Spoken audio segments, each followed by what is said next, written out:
Si, bien sûr qu'il y a un risque. Alors bon, heureusement, il y a des précédents et le plus proche de nous, c'est Bouli, bien sûr, même si bon, qui très vite s'est mis en scène, pas sur Ultra Nova, mais sur Eldorado.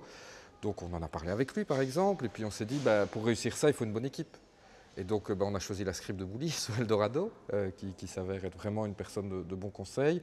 On a choisi un réalisateur comme premier assistant et un réalisateur très proche, puisqu'il s'agit de Guillaume Malandrin, qui a déjà réalisé 2 longs métrages, qui a un projet avec Bouli par ailleurs, donc qui avait beaucoup discuté avec lui aussi. Donc voilà, on s'est dit, voilà, on va encadrer Riton de gens qu'on connaît bien nous, en qui on a entièrement confiance.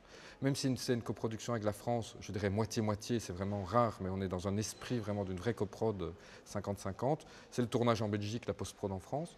Et donc en Belgique, on s'est dit, voilà, il faut que nos lieutenants habituels ou nos camarades de cinéma, nos amis de cinéma soient là pour rassurer Riton.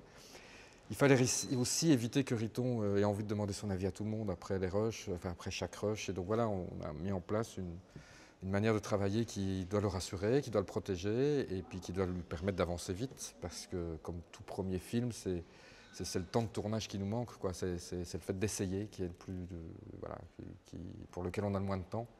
Et donc il est obligé d'être efficace. Et donc il fallait effectivement un premier assistant, une script et un chef-op. J'allais oublier. Le plus important, bien sûr, c'est l'image. Et c'est Frédéric Noirom, qui est aussi un habitué de la maison, puisqu'on a réalisé un film de Tom Hayne qui n'est pas encore sorti avec lui. On a fait Kill Me Please aussi avec lui, et puis il avait fait d'excellents courts-métrages avant. Donc voilà, on a une sorte d'équipe de lieutenants qui sont là pour aider Riton. Et puis c'est un grand garçon, il sait très bien ce qu'il veut, et donc il n'y a pas de souci.